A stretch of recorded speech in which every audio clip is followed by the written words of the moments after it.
सत श्री अकाल जी, तुसीं देख रहे हो पंजाब मेल यूएसए टीवी। मैं सुखदीप कौर संधू। खबरां दे इस बुलेटिन विच तुहाडा स्वागत है। खबरां दे बुलेटिन दे स्पॉन्सर ने real estate broker Mohan Cheema, real estate दी दुनिया दा मन्निया परमन्निया नाम। पहला पेश ने चोणवीआं खबरां। कनेडा ने भारत तो आने वाले यात्रियों ते पाबंदी नूं हटाया। 246 साल च पहली बार अमरीकी सिख जल सेना नूं पगड़ी बन्नण दी मिली इजाजत। अमरीकी राष्ट्रपति जो बाइडन नूं लगी कोरोना वैक्सीन दी बूस्टर डोज। ट्रंप ਵੱਲੋਂ ਚੋਣਾਂ ਵਿੱਚ हेराफेरी लाए दोषां ਨੂੰ ਲੱਗਿਆ ਝਟਕਾ। ਅਮਰੀਕਾ ਬੱਚਿਆਂ ਦੇ ਲਈ ਇੰਸਟਾਗ੍ਰਾਮ ਤੇ ਫੇਸਬੁੱਕ ਨੇ ਲਗਾਈ ਰੋਕ। ਅਮਰੀਕਾ ਦੇ ਵਿੱਚ 2020 ਦੌਰਾਨ ਕਤਲਾਂ ਦੀ ਗਿਣਤੀ ਦੇ ਵਿੱਚ ਭਾਰੀ ਵਾਧਾ ਹੋਇਆ। BC ਦੇ ਵਿੱਚ 3 ਦਿਨਾਂ ਦੌਰਾਨ ਕੋਵਿਡ-19 ਦੇ 2239 ਨਵੇਂ ਕੇਸ ਅਤੇ 18 ਮੌਤਾਂ। ओंटारियो सरकार सैर-सपाटा खेतर दे विच खर्चेगी $100 मिलियन। न्यूजीलैंड यात्रियों नूं होम आइसोलेशन दी देवेगा इजाजत। आस्ट्रेलिया खोलेगा कौमांतरी सरहद। हुण खबरां विस्तार नाल।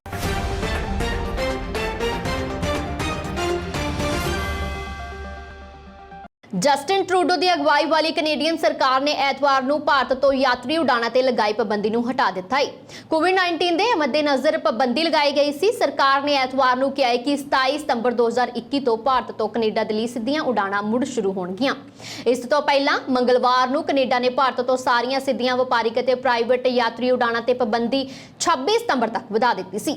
हालांकि हुण पाबंदी खत्म होण दे नाल भारत तो यात्री हुण कुछ सावधानी उपावां दे नाल कनेडा दी यात्रा कर सकते हैं, जिस दे विच एक प्रवानित प्रयोगशाला तो कोविड-19 की नैगेटिव जांच रिपोर्ट शामिल होना जरूरी है। बयान दे विच कहा गया है कि भारतीय यात्रियों को दिल्ली हवाई अड्डे ते मंजूरशुदा प्रयोगशाला तो एक नैगेटिव कोविड-19 टेस्ट का सबूत होना चाहिए। टेस्ट रिपोर्ट 18 घंटे तो वध पुरानी नहीं होनी चाहिए। एयर कनेडा दे वल्लों 27 सितंबर नूं भारत तो अपनी उड़ाणां मुड़ शुरू करने की उम्मीद जताई जा रही है, जदों कि एयर इंडिया 30 सितंबर तो कनेडा दे लई अपनी उड़ाणां मुड़ शुरू करेगी। अमरीका निवासी 26 साल भारतीय मूल के सिख जल सेना अधिकारी नूं कुछ पाबंदियां दे नाल पगड़ी पाउण दी इजाजत दी गई है। अमरीकी जल सेना के 246 साल के इतिहास दे विच पहली बार होया है। जल सेना ने पूरी धार्मिक आजादी की मांग की है ते अजिहा ना होण ते ओह कोर खिलाफ मुकदमा करन दा मन बना रहा है।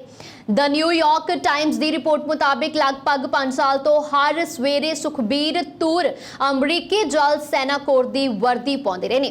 वीरवार नूं सिर ते पगड़ी पाउण दी इच्छा भी पूरी हो गई है। रिपोर्ट दे विच कहा गया है कि जल सेना कोर दे 246 साल के इतिहास दे विच तूर पहले व्यक्ति ने जिन्हां नूं पगड़ी पाउण दी इजाजत मिली है। तूर ने एक इंटरव्यू दे विच कहा है, खुशी है मैनू मेरी विश्वास ते देश दे विच किसे एक नूं चुनण दी नौबत नहीं आई है। मैं दोवां दा सम्मान करदा हां। तूर ने इस अधिकार नूं पाउण दे लई काफी संघर्ष भी कीता है। इस साल जदों ओह तरक्की पा के कैप्टन बने तां उन्हां नूं अपील करन दा फैसला कीता सी। रिपोर्ट मुताबिक यह इन्ने लंबे समय तक चलिया अपने तरह का पहला मामला दस्सिया जा रहा है। एक समय पूरी दुनिया दे लई कोरोना दा गढ़ बनिया रहा। अमरीका हुण टीकाकरण दे खास ध्यान दे रहा है। उसका ध्यान उस बूस्टर डोज से भी है जिसनूं लेके कहा जा रहा है कि कोरोना के खिलाफ ज्यादा कारगर साबित हो सकती है। हुण इसे कड़ी दे विच अमरीका के राष्ट्रपति जो बाइडन ने कोरोना वैक्सीन की बूस्टर डोज लै लई है। अज उन्होंने फाइजर वैक्सीन की बूस्टर डोज लै लई है। जानकारी दे लई दस दईए कि अमरीका दे विच 65 साल तो ज्यादा उम्र के लोगों को फाइजर वैक्सीन की बूस्टर डोज दी जा सकती है। कुछ समय पहला ही फैडरल रेगूलेटर ने इसका प्रस्ताव रखा सी। इस कारण राष्ट्रपति जो बाइडन नूं फाइजर दी बूस्टर डोज दी गई है। उन्हां दी उम्र 78 साल है। बूस्टर डोज लगन तो पहला बाइडन ने पत्रकारां दे नाल गलबात करते हुए कहा कि सब तो ज्यादा जरूरी है कि ज्यादा तो ज्यादा लोगों नूं वैक्सीन लगा दी जाए। उन्होंने यह भी जानकारी दी है कि पहली और दूजी डोज लगन तो बाद उन्होंने कोई साइड इफेक्ट महसूस नहीं किया है। राष्ट्रपति बाइडन ने दस्सिया कि उन्होंने पत्नी और अमरीका की फर्स्ट लेडी जिल बाइडन नूं भी बूस्टर डोज दी जाएगी। हुण इत्थे यह जानना जरूरी है कि अमरीका दे विच भी अजिहे फाइजर और मोडर्ना दी ही 2 वैक्सीन ने जिन्हां दा इस्तेमाल प्रमुखता नाल हो रहा है। इस दे विच भी बूस्टर डोज की मंजूरी सिर्फ फाइजर नूं मिली है। मोडर्ना नूं लेके अजे होर डाटे की उड़ीक है। खबर है कि अमरीका दे विच जल्द ही जॉनसन एंड जॉनसन की बूस्टर डोज नूं भी हरी झंडी दिखाई जा सकती है। ਅਮਰੀਕਾ ਦੇ 2020 ਦੇ ਵਿੱਚ ਹੋਈਆਂ ਰਾਸ਼ਟਰਪਤੀ ਚੋਣਾਂ ਦੇ ਵਿੱਚ ਸਾਬਕਾ ਰਾਸ਼ਟਰਪਤੀ ਡੋਨਾਲਡ ਟਰੰਪ ਨੇ ਐਰੀਜ਼ੋਨਾ ਦੇ ਵਿੱਚ ਵਿਆਪਕ ਪੱਧਰ ਤੇ ਹੇਰਾਫੇਰੀ ਕਰਨ ਦਾ ਦੋਸ਼ ਲਗਾਇਆ ਸੀ। ਇਸ ਖੇਤਰ ਦੇ ਵਿੱਚ ਪਾਈਆਂ ਗਈਆਂ ਵੋਟਾਂ ਦੀ ਸਮੀਖਿਆ ਦੇ ਨਾਲ ਹੁਣ ਟਰੰਪ ਨੂੰ ਵੱਡਾ ਝਟਕਾ ਲੱਗਾ ਹੈ। ਰਿਪਬਲਿਕਨ ਪਾਰਟੀ ਦੇ ਖਤਰੇ ਤੇ ਕਰਵਾਈ ਗਈ ਸਮੀਖਿਆ ਦੇ ਵਿੱਚ ਕੋਈ ਵੀ ਅਜਿਹਾ ਸਬੂਤ ਨਹੀਂ ਮਿਲਿਆ ਜਿਸ ਦੇ ਨਾਲ ਇਹ ਸਿੱਧ ਹੋ ਸਕੇ ਕਿ ਟਰੰਪ ਨੂੰ ਹਰਾਉਣ ਦੇ ਲਈ ਡੈਮੋਕ੍ਰੇਟ ਪਾਰਟੀ ਨੇ ਕੋਈ ਸਾਜ਼ਿਸ਼ ਕੀਤੀ ਸੀ। ਸਮੀਖਿਆ ਕਰਨ ਵਾਲੀ ਕੰਪਨੀ ਸਾਈਬਰ ਨਿਜਾਜ਼ ਦੀ ਰਿਪੋਰਟ ਦੇ ਵਿੱਚ ਕਿਹਾ ਗਿਆ ਹੈ ਕਿ ਟਰੰਪ ਦੇ ਦੋਸ਼ਾਂ ਦੇ ਉਲਟ ਸਥਿਤੀ ਮਿਲੀ ਹੈ। ਸਮੀਖਿਆ ਦੇ ਵਿੱਚ ਬਾਈਡਨ ਦੀਆਂ 99 ਵੋਟਾਂ ਵੱਧ ਗਈਆਂ ਨੇ ਜਦਕਿ ਡੋਨਾਲਡ ਟਰੰਪ ਦੀਆਂ 261 ਵੋਟਾਂ ਘੱਟ ਹੋ ਗਈਆਂ ਨੇ। ਵੋਟਾਂ ਦੀ ਸਮੀਖਿਆ ਕਰਨ ਵਾਲੇ ਰਿਪਬਲਿਕਨ ਸੈਨੇਟ ਦੇ ਮੁਖੀ ਕ੍ਰੇਨ ਫੈਨ ਨੇ ਸ਼ੁੱਕਰਵਾਰ ਨੂੰ ਸੈਨੇਟ ਦੇ ਵਿੱਚ ਇਸ ਦੀ ਰਿਪੋਰਟ ਪੇਸ਼ ਕੀਤੀ ਹੈ। ਉਹਨਾਂ ਰਿਪੋਰਟ ਦੇ ਵਿੱਚ ਕਿਹਾ ਹੈ ਕਿ ਸੱਚ ਹਮੇਸ਼ਾ ਸੱਚ ਹੀ ਹੁੰਦਾ ਹੈ ਤੇ ਗਿਣਤੀ ਹਮੇਸ਼ਾ ਗਿਣਤੀ ਹੀ ਰਹਿੰਦੀ ਹੈ। ਬਾਈਡਨ ਦੀ ਐਰੀਜ਼ੋਨਾ ਦੇ ਵਿੱਚ 10,500 ਵੋਟਾਂ ਦੇ ਨਾਲ ਜਿੱਤ ਹੋਈ ਸੀ। इंस्टाग्राम ने इंस्टाग्राम किड्स ਦੀ ਯੋਜਨਾ ਫਿਲਹਾਲ ਰੋਕ ਦਿੱਤੀ ਹੈ। ਉਹ ਇਸ ਨੂੰ 13 ਸਾਲ ਤੋਂ ਛੋਟੇ ਬੱਚਿਆਂ ਦੇ ਲਈ ਸ਼ੁਰੂ ਕਰਨ ਜਾ ਰਿਹਾ ਸੀ, ਲੇਕਿਨ ਅਮਰੀਕਾ ਦੇ ਵਿੱਚ ਇਸ ਦਾ ਕੜਾ ਵਿਰੋਧ ਕੀਤਾ ਗਿਆ। ਮਾਹਿਰ ਇਸ ਨੂੰ ਬੱਚਿਆਂ ਦੇ ਲਈ ਖਤਰਨਾਕ ਦੱਸ ਚੁੱਕੇ ਨੇ। ਕਈ ਲੋਕ ਖਾਸ ਤੌਰ ਤੇ ਮਾਪੇ ਇੰਸਟਾਗ੍ਰਾਮ ਦੀ ਮਾਲਕਾਨਾ ਕੰਪਨੀ ਫੇਸਬੁੱਕ ਦੇ ਖਿਲਾਫ ਪ੍ਰਦਰਸ਼ਨ ਕਰਦੇ ਹੋਏ ਸਵੈ ਇੱਛਕ ਤੌਰ ਤੇ ਬੰਦ ਰੱਖਣ ਦੀ ਵੀ ਚੇਤਾਵਨੀ ਦੇ ਚੁੱਕੇ ਸੀ। ਫੇਸਬੁੱਕ ਨੇ ਐਲਾਨ ਕੀਤਾ ਸੀ ਕਿ ਉਹ ਉਮਰ ਦਾ ਧਿਆਨ ਰੱਖਦੇ ਹੋਏ 13 ਸਾਲ ਤੋਂ ਛੋਟੀ ਉਮਰ ਦੇ ਬੱਚਿਆਂ ਦੇ ਲਈ ਅਲੱਗ ਤੋਂ ਇੰਸਟਾਗ੍ਰਾਮ ਲਿਆਏਗਾ, जिस दे खिलाफ अमरीकी संसद भी इस हफ्ते सुनवाई करन जा रही है। फेसबुक दी अंदरूनी रिसर्च टीम दी रिपोर्ट लीक हुई है जिस दे विच इंस्टा दे नाल छोटी उम्र दी लड़कियां दी मानसिक सेहत ते बुरा प्रभाव नूं स्वीकार कीता सी। हालांकि हुण इंस्टाग्राम दे प्रमुख एडम मैसोरी ने कहा है कि ਉਹ ਮਾਪਿਆਂ ਮਾਹਿਰਾਂ ਨੀਤੀ ਨਿਰਮਾਤਾਵਾਂ ਦੇ ਨਾਲ ਗੱਲਬਾਤ ਕਰਕੇ ਉਹਨਾਂ ਦੀਆਂ ਚਿੰਤਾਵਾਂ ਨੂੰ ਸਮਝਣਗੇ। ਫੇਸਬੁੱਕ ਨੇ ਯੋਜਨਾ ਦੇ ਵਿਰੋਧ ਅਤੇ ਬੇਸ਼ਰਮੀ ਦੇ ਨਾਲ ਕਿਹਾ ਸੀ ਕਿ ਰੋਕ ਦੇ ਬਾਵਜੂਦ ਘੱਟ ਉਮਰ ਦੇ ਬੱਚੇ ਇੰਸਟਾਗ੍ਰਾਮ ਦਾ ਪ੍ਰਯੋਗ ਕਰ ਰਹੇ ਨੇ। ਬਿਹਤਰ ਹੋਵੇਗਾ ਕਿ 10 ਤੋਂ 12 ਸਾਲ ਦੇ ਬੱਚਿਆਂ ਨੂੰ ਐਪ ਬਣਾ ਕੇ ਦਿੱਤੀ ਜਾਵੇ। ਮਾਹਿਰਾਂ ਤੋਂ ਲੈ ਕੇ ਮਾਪਿਆਂ ਤੱਕ ਦਾ ਰੁਖ ਫੇਸਬੁੱਕ ਦੇ ਖਿਲਾਫ ਹੈ। ਇਹ ਕੋਮਲ ਦਿਮਾਗ ਵਾਲੇ ਬੱਚਿਆਂ ਨੂੰ ਸੋਸ਼ਲ ਮੀਡੀਆ ਤੇ ਚਿਪਕਾਉਣ ਦੀ ਕੋਸ਼ਿਸ਼ ਹੈ। FBI ਦੁਆਰਾ ਜਾਰੀ ਸਾਲਾਨਾ ਅਪਰਾਧ ਰਿਪੋਰਟ ਦੇ ਵਿੱਚ ਖੁਲਾਸਾ ਹੋਇਆ ਹੈ ਕਿ ਅਮਰੀਕਾ ਦੇ ਵਿੱਚ 2019 ਦੀ ਤੁਲਨਾ ਦੇ ਵਿੱਚ 2020 ਦੌਰਾਨ ਕਤਲਾਂ ਦੇ ਵਿੱਚ 30% ਵਾਧਾ ਦਰਜ ਹੋਇਆ ਹੈ, ਜੋ ਕਿ ਇੱਕ ਰਿਕਾਰਡ ਹੈ। 1960 ਦੇ ਵਿੱਚ ਜਦੋਂ FBI ਨੇ ਅਪਰਾਧਾਂ ਦਾ ਹਿਸਾਬ ਕਿਤਾਬ ਰੱਖਣਾ ਸ਼ੁਰੂ ਕੀਤਾ ਸੀ ਤਾਂ ਉਸ ਤੋਂ ਬਾਅਦ ਕਿਸੇ ਇੱਕ ਸਾਲ ਦੌਰਾਨ ਕਤਲਾਂ ਦੇ ਵਿੱਚ ਹੋਇਆ ਇਹ ਵਾਧਾ ਸਭ ਤੋਂ ਵੱਧ ਹੈ। ਰਿਪੋਰਟ ਅਨੁਸਾਰ 2019 ਤੇ 2020 ਦੇ ਵਿੱਚ ਹਿੰਸਕ ਅਪਰਾਧ 5% ਵਧੇ ਨੇ ਜਦਕਿ ਸਮੁੱਚੇ ਤੌਰ ਤੇ ਅਪਰਾਧਾਂ ਦੇ ਵਿੱਚ 6% ਵਾਧਾ ਦਰਜ ਕੀਤਾ ਗਿਆ। ਪਿਛਲੇ ਸਾਲ ਅਮਰੀਕਾ ਦੇ ਵਿੱਚ 21,500 ਤੋਂ ਵੱਧ ਕਤਲ ਹੋਏ ਨੇ। 1 ਲੱਖ ਵਿਅਕਤੀਆਂ ਪਿੱਛੇ ਕਤਲਾਂ ਦੀ ਦਰ 6.5% ਰਹੀ। ਹਾਲਾਂਕਿ ਇਹ ਦਰ 1980 ਤੇ 1990 ਦੇ ਦਹਾਕੇ ਤੋਂ ਤਕਰੀਬਨ 40% ਘੱਟ ਹੈ ਜਦੋਂ ਅਮਰੀਕਾ ਦੇ ਵਿੱਚ ਕਤਲ ਸਿਖਰ ਤੇ ਪਹੁੰਚ ਗਏ ਸਨ। ਰਿਪੋਰਟ ਅਨੁਸਾਰ ਪਿਛਲੇ ਸਾਲ ਗਰਮੀਆਂ ਦੌਰਾਨ ਕਤਲਾਂ ਦੇ ਵਿੱਚ ਭਾਰੀ ਵਾਧਾ ਹੋਇਆ ਹੈ। ਜੂਨ ਤੇ ਜੁਲਾਈ ਦੇ ਵਿੱਚ ਕਤਲਾਂ ਦੀ ਗਿਣਤੀ ਉੱਚ ਪੱਧਰ ਉੱਪਰ ਪੁੱਜ ਗਈ ਸੀ। ਇੱਥੇ ਜ਼ਿਕਰਯੋਗ ਹੈ ਕਿ ਲਾਅ ਇਨਫੋਰਸਮੈਂਟ ਏਜੰਸੀਆਂ ਤੋਂ ਅੰਕੜੇ ਇਕੱਠੇ ਕਰਕੇ FBI ਸਾਲਾਨਾ ਰਿਪੋਰਟ ਜਾਰੀ ਕਰਦੀ ਹੈ, ਪਰੰਤੂ ਏਜੰਸੀਆਂ ਅਨੁਸਾਰ ਅੰਕੜੇ ਦੇਣ ਵਾਸਤੇ ਪਾਬੰਦੀ ਨਹੀਂ ਹੈ। ਬਹੁਤ ਸਾਰੀਆਂ ਏਜੰਸੀਆਂ ਨੇ ਅਪਰਾਧਾਂ ਸੰਬੰਧੀ ਅੰਕੜੇ ਨਹੀਂ ਦਿੱਤੇ। 2020 ਦੇ ਵਿੱਚ ਕੁੱਲ 18,000 ਤੋਂ ਵੱਧ ਏਜੰਸੀਆਂ ਦੇ ਵਿੱਚੋਂ 15,875 ਏਜੰਸੀਆਂ ਨੇ ਹੀ ਅੰਕੜੇ ਦਿੱਤੇ ਨੇ। BC ਦੇ ਵਿੱਚ ਪਿਛਲੇ 3 ਦਿਨਾਂ ਦੌਰਾਨ ਕੋਵਿਡ-19 ਦੇ 2,239 ਨਵੇਂ ਕੇਸ ਸਾਹਮਣੇ ਆਏ ਨੇ, ਜਿਨ੍ਹਾਂ ਦੇ ਵਿੱਚੋਂ ਸ਼ੁੱਕਰਵਾਰ ਨੂੰ 876, ਸ਼ਨੀਵਾਰ ਨੂੰ 657 ਤੇ ਐਤਵਾਰ ਨੂੰ 706 ਕੇਸ ਦਰਜ ਹੋਏ ਨੇ। ਇਹਨਾਂ ਤਿੰਨਾਂ ਦਿਨਾਂ ਦੇ ਵਿੱਚ 18 ਵਾਇਰਸ ਪੀੜਤਾਂ ਦੀ ਮੌਤ ਹੋਣ ਦੀ ਪੁਸ਼ਟੀ ਵੀ ਕੀਤੀ ਗਈ ਹੈ। BC ਦੀ ਸੂਬਾਈ ਸਿਹਤ ਅਫਸਰ ਡਾਕਟਰ ਬੌਨੀ ਹੈਨਰੀ ਨੇ ਇਹ ਜਾਣਕਾਰੀ ਦਿੰਦਿਆਂ ਦੱਸਿਆ ਹੈ ਕਿ ਸੂਬੇ ਦੇ ਵਿੱਚ ਕੋਵਿਡ-19 ਦੇ ਕੁੱਲ ਕੇਸਾਂ ਦੀ ਗਿਣਤੀ ਦੇ ਵਿੱਚ 1,84,780 ਤੱਕ ਪਹੁੰਚ ਗਈ ਹੈ ਅਤੇ 1,940 ਮੌਤਾਂ ਹੋ ਚੁੱਕੀਆਂ ਨੇ। ਇਸ ਸਮੇਂ ਸੂਬੇ ਦੇ ਵਿੱਚ 6,098 ਕੇਸ ਐਕਟਿਵ ਰਹੇ ਨੇ, ਜਿਨ੍ਹਾਂ ਦੇ ਵਿੱਚੋਂ 303 ਲੋਕ ਹਸਪਤਾਲਾਂ ਦੇ ਵਿੱਚ ਦਾਖਲ ਨੇ ਅਤੇ 141 ਨੂੰ ICU ਦੇ ਵਿੱਚ ਰੱਖਿਆ ਗਿਆ ਹੈ। ਇਸੇ ਦੌਰਾਨ ਸੂਬੇ ਦੇ ਵਿੱਚ ਵੈਕਸੀਨ ਦੇ ਦੋਵੇਂ ਟੀਕੇ ਲਗਵਾਉਣ ਵਾਲਿਆਂ ਦੀ ਗਿਣਤੀ 80.5% ਹੋ ਗਈ ਹੈ ਤੇ 12 ਸਾਲ ਤੋਂ ਵੱਡੀ ਉਮਰ ਦੇ 87.7% ਲੋਕ ਵੈਕਸੀਨ ਦਾ ਇੱਕ ਟੀਕਾ ਲਗਵਾ ਚੁੱਕੇ ਨੇ। ਅੰਟਾਰੀਓ ਦੀ ਡਗਫੋਰਡ ਸਰਕਾਰ ਸੂਬੇ ਦੇ ਸੈਰ ਸਪਾਟੇ ਖੇਤਰ ਦੇ ਵਿੱਚ $100 ਮਿਲੀਅਨ ਦਾ ਨਿਵੇਸ਼ ਕਰਨ ਜਾ ਰਹੀ ਹੈ ਤਾਂ ਜੋ ਕੋਰੋਨਾ ਮਹਾਮਾਰੀ ਕਾਰਨ ਘਾਟੇ ਦੇ ਵਿੱਚ ਗਏ ਸੈਰ ਸਪਾਟੇ ਖੇਤਰ ਨੂੰ ਮੁੜ ਲਈ ਤੇ ਪਾਇਆ ਜਾ ਸਕੇ। ओंटारियो ਦੇ ਸੈਰ ਸਪਾਟਾ ਮੰਤਰੀ ਲੀਜ਼ਾ ਮੈਕਲੀਓਡ ਨੇ ਇਸ ਦਾ ਐਲਾਨ ਕਰਦਿਆਂ ਕਿਹਾ ਹੈ ਕਿ ਇਹ ਰਾਸ਼ੀ ਨਵੇਂ ਟੂਰਿਜ਼ਮ ਰਿਕਵਰੀ ਪ੍ਰੋਗਰਾਮ ਰਾਹੀਂ ਵੰਡੀ ਜਾਵੇਗੀ, ਜਿਸ ਦੇ ਨਾਲ ਸੈਰ ਸਪਾਟਾ ਕਾਰੋਬਾਰ ਨੂੰ ਲਾਭਦਾਇਕ ਬਣਾਉਣ ਦੇ ਵਿੱਚ ਮਦਦ ਮਿਲੇਗੀ। ਲੀਜ਼ਾ ਮੈਕਲੀਓਡਾ ਨੇ ਕਿਹਾ ਹੈ ਕਿ ਕੋਰੋਨਾ ਮਹਾਮਾਰੀ ਦੇ ਪਿਛਲੇ 18 ਮਹੀਨਿਆਂ ਦੇ ਵਿੱਚ ओंटारियो ਦੇ ਸੈਰ ਸਪਾਟੇ ਉਦਯੋਗ ਦੇ ਵਿੱਚ ਚੁਣੌਤੀਪੂਰਨ ਰਹੇ ਨੇ। ਸੂਬੇ ਨੂੰ ਆਰਥਿਕ ਤੌਰ ਤੇ ਤਾਕਤ ਪ੍ਰਦਾਨ ਕਰਨ ਵਾਲੇ ਸੈਰ ਸਪਾਟੇ ਖੇਤਰ ਨੂੰ ਸਿਹਤ, ਆਰਥਿਕ ਅਤੇ ਸਮਾਜਿਕ ਤੌਰ ਤੇ 3 ਖਤਰਿਆਂ ਦਾ ਸਾਹਮਣਾ ਕਰਨਾ ਪਿਆ ਹੈ।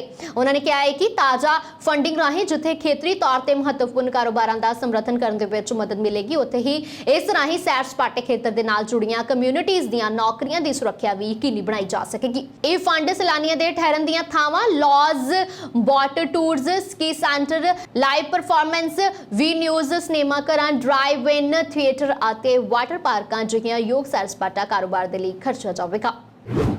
न्यूजीलैंड की प्रधानमंत्री जैसिंडा अर्डर्न का कहना है कि कोरोना वायरस खिलाफ टीकाकरण की गति को देखते हुए न्यूजीलैंड सरकार विदेशों तो आने वाले यात्रियों के लिए होम आइसोलेशन का पायलट प्रोग्राम शुरू करेगी। वर्तमान ਦੇ ਵਿੱਚ ਨਿਊਜ਼ੀਲੈਂਡ ਵਾਸੀਆਂ ਨੂੰ ਵਿਦੇਸ਼ਾਂ ਤੋਂ ਘਰ ਪਰਤਣ ਤੇ 2 ਹਫ਼ਤਿਆਂ ਦੇ ਲਈ ਹੋਟਲਾਂ ਦੇ ਵਿੱਚ ਕੁਆਰੰਟਾਈਨ ਰਹਿਣਾ ਪੈਂਦਾ ਹੈ। ਉਧਰ ਆਸਟ੍ਰੇਲੀਆ ਵੀ ਕੌਮਾਂਤਰੀ ਸਰਹੱਦ ਖੋਲਣ ਤੇ ਵਿਚਾਰ ਕਰ ਰਿਹਾ ਹੈ। ਆਰਡਰਨ ਨੇ ਸੋਮਵਾਰ ਨੂੰ ਕਿਹਾ ਹੈ ਕਿ ਇਹ ਪਾਇਲਟ ਪ੍ਰੋਗਰਾਮ ਨਿਊਜ਼ੀਲੈਂਡ ਦੇ ਲੋਕਾਂ ਨੂੰ ਘਰ ਵਿੱਚ ਆਈਸੋਲੇਸ਼ਨ ਦੀ ਇਜਾਜ਼ਤ ਦੇਵੇਗਾ। ਇਸ ਦੇ ਵਿੱਚ 150 ਕਾਰੋਬਾਰੀ ਯਾਤਰੀ ਵੀ ਸ਼ਾਮਿਲ ਹੋਣਗੇ ਜੋ 30 ਅਕਤੂਬਰ ਤੋਂ 8 ਦਸੰਬਰ ਦੇ ਵਿਚਕਾਰ ਦੇਸ਼ ਦੇ ਵਿੱਚ ਆਉਣਗੇ। ਪ੍ਰੋਗਰਾਮ ਦੇ ਤਹਿਤ ਵਾਪਸ ਪਰਤੇ ਲੋਕਾਂ ਦੀ ਨਿਗਰਾਨੀ ਅਤੇ ਪ੍ਰੀਖਣ ਕੀਤਾ ਜਾਵੇਗਾ। ਦੇਸ਼ ਦੇ ਵਿੱਚ ਜਾਰੀ ਟੀਕਾਕਰਨ ਮੁਹਿੰਮ ਨੂੰ ਲੈ ਕੇ ਉਹਨਾਂ ਨੇ ਕਿਹਾ ਹੈ ਕਿ ਨਿਊਜ਼ੀਲੈਂਡ ਦੇ ਵਿੱਚ 12 ਸਾਲ ਅਤੇ ਉਸ ਤੋਂ ਵੱਧ ਉਮਰ ਦੀ ਆਬਾਦੀ ਦੇ ਵਿੱਚੋਂ 43% ਨੂੰ ਪੂਰੀ ਤਰ੍ਹਾਂ ਟੀਕਾ ਲਗਾਇਆ ਜਾ ਚੁੱਕਾ ਹੈ। ਅਡਰਨ ਨੇ ਕਿਹਾ ਹੈ ਕਿ ਦੇਸ਼ ਦਾ ਸਭ ਤੋਂ ਵੱਧ ਆਬਾਦੀ ਵਾਲਾ ਸ਼ਹਿਰ ਆਕਲੈਂਡ ਹੋਟਲ ਆਈਸੋਲੇਸ਼ਨ ਵਿੱਚ ਡੈਲਟਾ ਵੇਰੀਐਂਟ ਦੇ ਲੀਕ ਹੋਣ ਦੇ ਬਾਅਦ 17 ਅਗਸਤ ਤੋਂ ਬੰਦ ਹੈ। 82% ਦੀ ਯੋਗ ਆਬਾਦੀ ਨੂੰ ਫਾਈਜ਼ਰ ਵੈਕਸੀਨ ਦੀ ਘੱਟੋ-ਘੱਟ ਇੱਕ ਖੁਰਾਕ ਦਿੱਤੀ ਜਾ ਚੁੱਕੀ ਹੈ। ਨਿਊਜ਼ੀਲੈਂਡ ਨੇ ਕੋਰੋਨਾ ਵਾਇਰਸ ਦੇ ਪ੍ਰਤੀ ਜ਼ੀਰੋ ਸਹਿਣਸ਼ੀਲਤਾ ਵਾਲਾ ਤਰੀਕਾ ਅਪਣਾਇਆ ਹੈ ਅਤੇ ਡੈਲਟਾ ਵੇਰੀਐਂਟ ਨੂੰ ਪੂਰੀ ਤਰ੍ਹਾਂ ਖਤਮ ਕਰਨ ਦੀ ਕੋਸ਼ਿਸ਼ ਕਰ ਰਿਹਾ ਹੈ। अफगानिस्तान के साबका राष्ट्रपति अशरफ गनी का फेसबुक पेज हैक हो गया है। खुद अशरफ गनी ने ट्वीट करके अपने फेसबुक पेज के हैक किए जाने की सूचना दी है। उन्होंने कहा कि हैक होने के बाद फेसबुक से लिखी हर पोस्ट को खारिज करते हैं। उत्थे ही हैकरां ने पोस्ट लिख के कहा है कि दुनिया भर के देश अफगानिस्तान की तालिबान सरकार को मानता देन। अशरफ गनी ने ट्वीट करके कहा है कि मेरे अधिकारित फेसबुक पेज को कल तो हैक कर लिया गया है। जदों तक वो पेज दोबारा मेरे कंट्रोल में नहीं आ जाता उस ते लिखी गई कोई भी पोस्ट कानूनी नहीं है। अणपछाते हैकरां ने अशरफ गनी के फेसबुक पेज तो पोस्ट लिख के अंतरराष्ट्रीय भाईचारे ते मंग की है कि वह तालिबान नूं मानता देन। दस दईए कि अशरफ गनी तालिबान के काबुल ते कब्जे तो ठीक पहला यूएई फरार हो गए सन। गनी ने अफगानिस्तान के सरकारी खजाने दे विचों 12 अरब रुपए लैके फरार होने का दोष लगा सी। इस दे बाद अशरफ गनी ने इन्हां दोषां ते सफाई दित्ती सी ते कहा सी कि काबुल नूं तालिबान ने घेर लिया अते ओह खून खराबे नूं रोकण दे लई देश छड्ड के गए सन। अफगानिस्तान दे विच तालिबान वालों कब्जे तो बाद उत्थे मनुखी ਅਤੇ औरतां दे अधिकार ਦੀ ਉਲੰਘਣਾ ਕੀਤੀ ਜਾ ਰਹੀ ਹੈ। ਇਸ ਮਾਮਲੇ ਦੇ ਸੰਬੰਧ ਦੇ ਵਿੱਚ ਸੈਂਕੜੇ ਔਰਤਾਂ ਨੇ ਨਿਊਯਾਰਕ ਦੇ ਵਿੱਚ ਯੂਨਾਈਟਿਡ ਨੈਸ਼ਨਲ ਆਰਗੇਨਾਈਜੇਸ਼ਨ ਦੇ ਮੁੱਖ ਦਫ਼ਤਰ ਦੇ ਬਾਹਰ ਐਤਵਾਰ ਨੂੰ ਵਿਰੋਧ ਪ੍ਰਦਰਸ਼ਨ ਕੀਤਾ ਹੈ। ਇਸ ਵਿਰੋਧ ਪ੍ਰਦਰਸ਼ਨ ਦੇ ਵਿੱਚ ਅਮਰੀਕਾ ਰਹਿਣ ਵਾਲੀਆਂ ਅਫਗਾਨੀ ਮੂਲ ਦੀਆਂ ਔਰਤਾਂ ਵੱਡੀ ਗਿਣਤੀ ਦੇ ਵਿੱਚ ਮੌਜੂਦ ਸਨ। ਮੁਜ਼ਾਹਰੇ ਦੇ ਵਿੱਚ ਮੌਜੂਦ ਔਰਤਾਂ ਅਨੁਸਾਰ ਔਰਤਾਂ ਅੱਧੀ ਦੁਨੀਆ ਬਣਾਉਂਦੀਆਂ ਨੇ। ਇਸ ਦੇ ਲਈ ਜਦੋਂ ਉਹਨਾਂ ਦੇ ਅਧਿਕਾਰਾਂ ਦਾ ਘਾਣ ਕੀਤਾ ਜਾਂਦਾ ਹੈ ਤਾਂ ਇਸ ਦੇ ਨਤੀਜੇ ਗੰਭੀਰ ਹੁੰਦੇ ਨੇ। कैलीफोर्निया के सैन डिएगो ਦੇ ਵਿੱਚ ਸਥਿਤ ਇੱਕ ਬੇਸਬਾਲ ਸਟੇਡੀਅਮ ਦੀ ਤਕਰੀਬਨ 6ਵੀਂ ਮੰਜ਼ਿਲ ਤੋਂ ਡਿੱਗ ਕੇ ਸ਼ਨੀਵਾਰ ਨੂੰ ਇੱਕ ਔਰਤ ਅਤੇ ਉਸਦੇ 2 ਸਾਲ ਦੇ ਬੇਟੇ ਦੀ ਮੌਤ ਹੋ ਗਈ ਹੈ ਅਤੇ ਪੁਲਿਸ ਅਨੁਸਾਰ ਇਹ ਘਟਨਾ ਸ਼ੱਕੀ ਮੰਨੀ ਜਾ ਰਹੀ ਹੈ। ਇਸ ਸੰਬੰਧੀ ਜਾਣਕਾਰੀ ਦਿੰਦਿਆਂ ਪੁਲਿਸ ਨੇ ਦੱਸਿਆ ਹੈ ਕਿ ਸ਼ਨੀਵਾਰ ਨੂੰ ਪੈਟਕੋ ਪਾਰਕ ਸਟੇਡੀਅਮ ਦੇ ਵਿੱਚ ਸ਼ਾਮ 4:15 ਤੇ ਬੇਸਬਾਲ ਮੈਚ ਤੋਂ ਪਹਿਲਾਂ ਇੱਕ 40 ਸਾਲਾ ਮਾਂ ਆਪਣੇ ਬੱਚੇ ਸਮੇਤ ਦੁਪਹਿਰੇ 3:50 ਤੇ ਕਰੀਬ ਸਟੇਡੀਅਮ ਦੀ ਡਾਈਨਿੰਗ ਕਨਸੋਰਸ ਮੰਜ਼ਿਲ ਤੋਂ ਡਿੱਗ ਪਈ ਹੈ। ਮੌਕੇ ਤੇ ਗਵਾਹ ਕੁਝ ਲੋਕਾਂ ਅਨੁਸਾਰ ਇੰਜ ਲੱਗਿਆ ਹੈ ਕਿ ਜਿਵੇਂ ਛੋਟਾ ਬੱਚਾ ਪਹਿਲਾਂ ਡਿੱਗਿਆ ਹੋਵੇ ਅਤੇ ਮਾਂ ਫਿਰ ਉਸ ਨੂੰ ਫੜਨ ਦੀ ਕੋਸ਼ਿਸ਼ ਦੇ ਵਿੱਚ ਡਿੱਗੀ ਹੋਵੇ। ਇਸ ਹਾਦਸੇ ਬਾਅਦ ਐਮਰਜੈਂਸੀ ਰਿਸਪੌਂਸਸ ਨੇ ਘਟਨਾ ਸਥਾਨ ਤੇ ਮ੍ਰਿਤਕ ਐਲਾਨੇ ਜਾਣ ਤੋਂ ਪਹਿਲਾਂ 20 ਮਿੰਟਾਂ ਦੇ ਲਈ ਦੋਵਾਂ ਪੀੜਤਾਂ ਨੂੰ ਮੁੱਢਲੀ ਸਹਾਇਤਾ ਦਿੱਤੀ। ਪੁਲਿਸ ਦੁਆਰਾ ਇਸ ਹਾਦਸੇ ਦੀ ਜਾਂਚ ਕੀਤੀ ਜਾ ਰਹੀ ਹੈ ਜਦਕਿ ਵਿਭਾਗ ਨੇ ਮੌਤਾਂ ਨੂੰ ਸ਼ੱਕੀ ਦੱਸਿਆ ਹੈ ਅਤੇ ਜਾਂਚ ਦੇ ਹਿੱਸੇ ਵਜੋਂ ਖੇਤਰ ਨੂੰ ਬੰਦ ਕਰ ਦਿੱਤਾ ਗਿਆ ਸੀ। ਅਮਰੀਕਾ ਦੇ ਨਿਊਯਾਰਕ ਦੇ ਵਿੱਚ ਸਥਿਤ ਰਾਈਕਰਸ ਜੇਲ੍ਹ ਦੇ ਲਗਭਗ 200 ਕੈਦੀਆਂ ਨੂੰ ਪਿਛਲੇ ਹਫ਼ਤੇ ਤੋਂ ਨਿਊਯਾਰਕ ਸਿਟੀ ਤੋਂ ਬਾਹਰ ਦੀਆਂ ਜੇਲ੍ਹਾਂ ਦੇ ਵਿੱਚ ਤਬਦੀਲ ਕਰ ਦਿੱਤਾ ਗਿਆ ਹੈ। ਪ੍ਰਸ਼ਾਸਨ ਦੀ ਇਹ ਕਾਰਵਾਈ ਇਹਨਾਂ ਕੈਦੀਆਂ ਨੂੰ ਇਸ ਜੇਲ੍ਹ ਦੀ ਭਿਆਨਕ ਸਥਿਤੀ ਤੋਂ ਬਚਾਉਣ ਦੀ ਕੋਸ਼ਿਸ਼ ਦਾ ਹਿੱਸਾ ਹੈ। ਇਹ ਕੈਦੀ ਹੁਣ ਸ਼ਹਿਰ ਤੋਂ 100 ਮੀਲ ਦੂਰ ਸਟੇਟ ਦੀਆਂ ਹੋਰ ਜੇਲ੍ਹ ਸਹੂਲਤਾਂ ਦੇ ਵਿੱਚ ਦਾਖਲ ਹੋ ਗਏ ਨੇ। ਰਾਈਕਰਸ ਜੇਲ੍ਹ ਦੇ ਵਿੱਚ ਕੁਝ ਕੈਦੀਆਂ ਨੂੰ ਅਸੁਰੱਖਿਅਤ ਸਥਿਤੀਆਂ ਦਾ ਸਾਹਮਣਾ ਕਰਨਾ ਪਿਆ ਹੈ। ਇੱਥੇ ਹੋਏ ਆਪਸੀ ਹਮਲਿਆਂ ਦੇ ਵਿੱਚ ਕਈ ਕੈਦੀ ਜ਼ਖਮੀ ਵੀ ਹੋਏ ਨੇ, ਜਦਕਿ ਕੁਝ ਦੀ ਮੌਤ ਵੀ ਹੋ ਗਈ ਹੈ। ਇਸ ਦੇ ਲਈ ਜੇਲ੍ਹ ਨੂੰ ਖਾਲੀ ਕਰਨ ਦੇ ਲਈ ਕੈਦੀਆਂ ਨੂੰ ਤਬਦੀਲ ਕੀਤਾ ਜਾ ਰਿਹਾ ਹੈ। ਪੰਜਾਬ ਸਰਕਾਰ ਨੇ ਆਪਣੀ ਕੈਬਨਿਟ ਦੇ ਵਿੱਚ ਵਿਭਾਗਾਂ ਦੀ ਵੰਡ ਕਰ ਦਿੱਤੀ ਹੈ। ਮੁੱਖ ਮੰਤਰੀ ਚਰਨਜੀਤ ਸਿੰਘ ਚੰਨੀ ਨੇ ਮੰਗਲਵਾਰ ਨੂੰ ਸਾਰੇ ਮੰਤਰੀਆਂ ਦੇ ਵਿਭਾਗ ਐਲਾਨ ਦਿੱਤੇ ਨੇ। ਉਹਨਾਂ ਦੀ ਕੈਬਨਿਟ ਦੇ ਵਿੱਚ ਸੀਐਮ ਤੇ 2 ਡਿਪਟੀ ਸੀਐਮ ਸਣੇ 18 ਮੰਤਰੀ ਨੇ। ਮਿਲੀ ਜਾਣਕਾਰੀ ਮੁਤਾਬਿਕ ਮੁੱਖ ਮੰਤਰੀ ਚਰਨਜੀਤ ਸਿੰਘ ਚੰਨੀ ਨੇ ਆਪਣੇ ਕੋਲ ਵਿਜੀਲੈਂਸ ਵਿਭਾਗ, ਐਕਸਾਈਜ਼, ਸੈਰ ਸਪਾਟਾ ਅਤੇ ਹੋਰ ਵਿਭਾਗ ਰੱਖੇ ਨੇ। ਇਸ ਤੋਂ ਇਲਾਵਾ ਉਪ ਮੁੱਖ ਮੰਤਰੀ ਸੁਖਜਿੰਦਰ ਸਿੰਘ ਰੰਧਾਵਾ ਨੂੰ ਗ੍ਰਹਿ ਵਿਭਾਗ ਸੌਂਪਿਆ ਹੈ ਅਤੇ ਜੇਲ੍ਹ ਅਤੇ ਸਹਿਕਾਰਤਾ ਵਿਭਾਗ ਵੀ ਦਿੱਤਾ ਗਿਆ ਹੈ। ਉਪ ਮੁੱਖ ਮੰਤਰੀ ਓਮ ਪ੍ਰਕਾਸ਼ ਸੋਨੀ ਨੂੰ ਸਿਹਤ ਅਤੇ ਪਰਿਵਾਰ ਭਲਾਈ ਅਤੇ ਆਜ਼ਾਦੀ ਘੁਲਾਟਿਆ ਵਿਭਾਗ ਸੌਂਪਿਆ ਗਿਆ ਹੈ। ਪੰਜਾਬ ਕਾਂਗਰਸ ਦੀ ਸਿਆਸਤ ਦੇ ਵਿੱਚ ਇੱਕ ਵਾਰ ਫਿਰ ਤੋਂ ਵੱਡਾ ਭੁਚਾਲ ਆਇਆ ਹੈ। ਕੁਝ ਦਿਨ ਪਹਿਲਾਂ ਪੰਜਾਬ ਕਾਂਗਰਸ ਦੇ ਪ੍ਰਧਾਨ ਬਣੇ ਨਵਜੋਤ ਸਿੰਘ ਸਿੱਧੂ ਨੇ ਆਪਣੇ ਅਹੁਦੇ ਤੋਂ ਅਸਤੀਫਾ ਦੇ ਦਿੱਤਾ ਹੈ। ਇਸ ਵੇਲੇ ਦੀ ਸਭ ਤੋਂ ਵੱਡੀ ਖਬਰ ਹੈ, ਇਸ ਸੰਬੰਧੀ ਨਵਜੋਤ ਸਿੱਧੂ ਨੇ ਬਕਾਇਦਾ ਆਪਣੇ ਸੋਸ਼ਲ ਮੀਡੀਆ ਅਕਾਊਂਟਸ ਤੇ ਅਸਤੀਫੇ ਦੀ ਕਾਪੀ ਵੀ ਅਪਲੋਡ ਕਰ ਦਿੱਤੀ ਹੈ। ਅਸਤੀਫੇ ਦੇ ਵਿੱਚ ਸਿੱਧੂ ਨੇ ਲਿਖਿਆ ਹੈ ਕਿ ਉਹ ਪੰਜਾਬ ਦੇ ਭਵਿੱਖ ਦੇ ਨਾਲ ਕਿਸੇ ਵੀ ਕੀਮਤ ਤੇ ਸਮਝੌਤਾ ਨਹੀਂ ਕਰ ਸਕਦੇ। ਦੱਸਣਯੋਗ ਹੈ ਕਿ ਨਵਜੋਤ ਸਿੱਧੂ ਨੇ 18 ਜੁਲਾਈ ਨੂੰ ਪ੍ਰਧਾਨਗੀ ਦਾ ਅਹੁਦਾ ਸੰਭਾਲਿਆ ਸੀ। ਸਿੱਧੂ ਲਗਾਤਾਰ ਇਹ ਕਹਿੰਦੇ ਆ ਰਹੇ ਨੇ ਕਿ ਉਹ ਪੰਜਾਬ ਦੇ ਭਵਿੱਖ ਦੇ ਨਾਲ ਕਿਸੇ ਕੀਮਤ ਤੇ ਸਮਝੌਤਾ ਨਹੀਂ ਕਰਨਗੇ। ਮੁੱਖ ਮੰਤਰੀ ਦਾ ਅਹੁਦਾ ਸੰਭਾਲਣ ਤੋਂ ਬਾਅਦ ਮੁੱਖ ਮੰਤਰੀ ਚਰਨਜੀਤ ਸਿੰਘ ਚੰਨੀ ਨੇ ਦੂਜੀ ਵਾਰ ਕੈਬਨਿਟ ਮੀਟਿੰਗ ਕੀਤੀ ਹੈ। 2 ਘੰਟੇ ਤੋਂ ਵੱਧ ਸਮੇਂ ਤੱਕ ਚੱਲੀ ਫੁੱਲ ਹਾਊਸ ਕੈਬਨਿਟ ਮੀਟਿੰਗ ਦੇ ਵਿੱਚ ਫੈਸਲਾ ਕੋਈ ਨਹੀਂ ਹੋ ਸਕਿਆ। ਮੀਟਿੰਗ ਦੇ ਵਿੱਚ ਜਿੱਥੇ ਕਿਸਾਨਾਂ ਦੇ ਵੱਲੋਂ ਦਿੱਤੇ ਗਏ ਭਾਰਤ ਬੰਦ ਨੂੰ ਸਮਰਥਨ ਦਿੱਤਾ ਗਿਆ, ਉੱਥੇ ਹੀ ਮੰਤਰੀਆਂ ਨੇ ਭਵਿੱਖ ਦੀਆਂ ਯੋਜਨਾਵਾਂ ਨੂੰ ਲੈ ਕੇ ਰਸਮੀ ਗੱਲਬਾਤ ਕੀਤੀ ਹੈ ਅਤੇ ਦੁਪਹਿਰ ਦਾ ਭੋਜਨ ਵੀ ਸਕੱਤਰ ਦੇ ਵਿੱਚ ਹੀ ਕੀਤਾ ਹੈ। ਉਮੀਦ ਕੀਤੀ ਜਾ ਰਹੀ ਸੀ ਕਿ ਇਸ ਮੀਟਿੰਗ ਦੇ ਵਿੱਚ ਸਰਕਾਰ ਕੋਈ ਵੱਡਾ ਫੈਸਲਾ ਲਵੇਗੀ। ਸੰਭਵ ਤੌਰ ਤੇ 37,000 ਕੱਚੇ ਮੁਲਾਜ਼ਮਾਂ ਨੂੰ ਪੱਕੇ ਕਰਨ ਦੀ ਬਿੱਲ ਤੇ ਮੋਹਰ ਲੱਗ ਸਕਦੀ ਹੈ, ਜਿਸ ਬਿੱਲ ਤੇ ਸਾਬਕਾ ਮੁੱਖ ਮੰਤਰੀ ਅਮਰਿੰਦਰ ਸਿੰਘ ਦੀ ਕੈਬਨਿਟ ਦੇ ਵਿੱਚ ਫੈਸਲਾ ਨਹੀਂ ਹੋ ਸਕਿਆ ਸੀ। ਮੀਟਿੰਗ ਸੰਬੰਧੀ ਜਾਣਕਾਰੀ ਦਿੰਦਿਆਂ ਕੈਬਨਿਟ ਮੰਤਰੀ ਰਾਜਕੁਮਾਰ ਵੇਰਕਾ ਨੇ ਦੱਸਿਆ ਕਿ ਮੀਟਿੰਗ ਦੇ ਵਿੱਚ ਕਿਸਾਨਾਂ ਤੋਂ ਇਲਾਵਾ ਪੰਜਾਬ ਦੇ ਦਲਿਤ ਤੇ ਗਰੀਬ ਵਰਗ ਦੇ ਲੋਕਾਂ ਦੇ ਮੁੱਦਿਆਂ ਨੂੰ ਵਿਚਾਰਿਆ ਗਿਆ ਹੈ। ਉਹਨਾਂ ਨੇ ਦੱਸਿਆ ਕਿ ਪੰਜਾਬ ਸਰਕਾਰ ਦੇ ਵੱਲੋਂ 2 ਅਕਤੂਬਰ ਤੋਂ ਆਪਣੀਆਂ ਨਵੀਆਂ ਯੋਜਨਾਵਾਂ ਦਾ ਐਲਾਨ ਕੀਤਾ ਜਾਵੇਗਾ। ਵਿਦੇਸ਼ ਮੰਤਰੀ ਐਸ ਜੈਸ਼ੰਕਰ 3 ਰੋਜ਼ਾ ਦੌਰੇ ਉੱਤੇ ਮੈਕਸੀਕੋ ਪਹੁੰਚ ਗਏ ਨੇ। ਇਸ ਦੌਰੇ ਦਾ ਮੰਤਵ ਵਪਾਰ ਤੇ ਨਿਵੇਸ਼ ਦੇ ਵਿੱਚ ਦੁਵੱਲੇ ਸਹਿਯੋਗ ਨੂੰ ਮਜ਼ਬੂਤ ਕਰਨਾ ਹੈ। ਇਸ ਤੋਂ ਇਲਾਵਾ ਹੋਰਨਾਂ ਖੇਤਰਾਂ ਦੇ ਵਿੱਚ ਵੀ ਤਾਲਮੇਲ ਮਜ਼ਬੂਤ ਕਰਨ ਉੱਤੇ ਜ਼ੋਰ ਦਿੱਤਾ ਜਾਵੇਗਾ। ਜ਼ਿਕਰਯੋਗ ਹੈ ਕਿ ਲਾਤੀਨੀ ਅਮਰੀਕਾ ਦੇ ਵਿੱਚ ਮੈਕਸੀਕੋ ਭਾਰਤ ਦਾ ਵੱਡਾ ਵਪਾਰਕ ਭਾਈਵਾਲ ਹੈ। ਮੈਕਸੀਕੋ ਦੇ ਵਿੱਚ ਜੈਸ਼ੰਕਰ ਦਾ ਸਵਾਗਤ ਮੰਤਰੀ ਰੋਜ਼ੇਲੀਓ ਰਾਮੀਰੇਜ਼ ਨੇ ਕੀਤਾ ਹੈ। ਜੈਸ਼ੰਕਰ ਨੇ ਉਹਨਾਂ ਦੇ ਨਾਲ ਕੋਵਿਡ-19 ਸੰਬੰਧੀ ਗੱਲਬਾਤ ਕੀਤੀ ਹੈ। ਉਹ ਆਪਣੇ ਹਮਰੁਤਬਾ ਮਾਰਸੇਲੋ ਦੇ ਸੱਦੇ ਉੱਤੇ ਮੈਕਸੀਕੋ ਆਏ ਨੇ। ਵਿਦੇਸ਼ ਮੰਤਰੀ ਜੈਸ਼ੰਕਰ ਮੈਕਸੀਕੋ ਦੇ ਰਾਸ਼ਟਰਪਤੀ ਮੈਨੂਏਲ ਲੋਪੇਜ਼ ਦੇ ਨਾਲ ਮੁਲਾਕਾਤ ਕਰਨਗੇ। ਇਸ ਤੋਂ ਇਲਾਵਾ ਉਹ ਮੁਲਕ ਦੇ ਕਾਰੋਬਾਰੀ ਭਾਈਚਾਰੇ ਨੂੰ ਵੀ ਮਿਲਣਗੇ। ਮੈਕਸੀਕੋ ਤੇ ਭਾਰਤ ਦੋਵੇਂ 2021-22 ਦੇ ਲਈ ਸੰਯੁਕਤ ਰਾਸ਼ਟਰ ਸਲਾਮਤੀ ਕੌਂਸਲ ਦੇ ਮੈਂਬਰ ਵੀ ਨੇ। ਦੋਵਾਂ ਮੁਲਕਾਂ ਦੇ ਵਿਚਾਲੇ 2018 ਦੇ ਵਿੱਚ 10 ਅਰਬ ਡਾਲਰ ਤੋਂ ਵੱਧ ਦਾ ਵਪਾਰ ਹੋ ਰਿਹਾ ਸੀ। ਭਾਰਤ ਜ਼ਿਆਦਾਤਰ ਮੈਕਸੀਕੋ ਨੂੰ ਵਾਹਨ ਤੇ ਆਟੋ ਪਾਰਟਸ ਭੇਜਦਾ ਹੈ। ਇਸ ਤੋਂ ਇਲਾਵਾ ਰਸਾਇਣ, ਐਲੂਮੀਨੀਅਮ ਪ੍ਰੋਡਕਟਸ, ਇਲੈਕਟ੍ਰੀਕਲ ਮਸ਼ੀਨਰੀ ਤੇ ਉਪਕਰਨ, ਸਟੀਲ ਵੀ ਭੇਜੀ ਜਾਂਦੀ ਹੈ। ਮੈਕਸੀਕੋ ਤੋਂ ਭਾਰਤ ਕੱਚਾ ਤੇਲ ਤੇ ਹੋਰ ਵਸਤਾਂ ਮੰਗਵਾਉਂਦਾ ਹੈ। ਇਹ ਸਨ ਅੱਜ ਦੀਆਂ ਖਾਸ ਖਬਰਾਂ। ਦੇਸ਼ ਵਿਦੇਸ਼ ਦੀਆਂ ਹੋਰ ਖਬਰਾਂ ਦੇਖਣ ਦੇ ਵਾਸਤੇ ਤੁਸੀਂ ਸਾਡੀ YouTube ਚੈਨਲ ਪੰਜਾਬ ਮੇਲ USA TV ਤੇ ਕਰੋ ਸਬਸਕ੍ਰਾਈਬ। ਧੰਨਵਾਦ।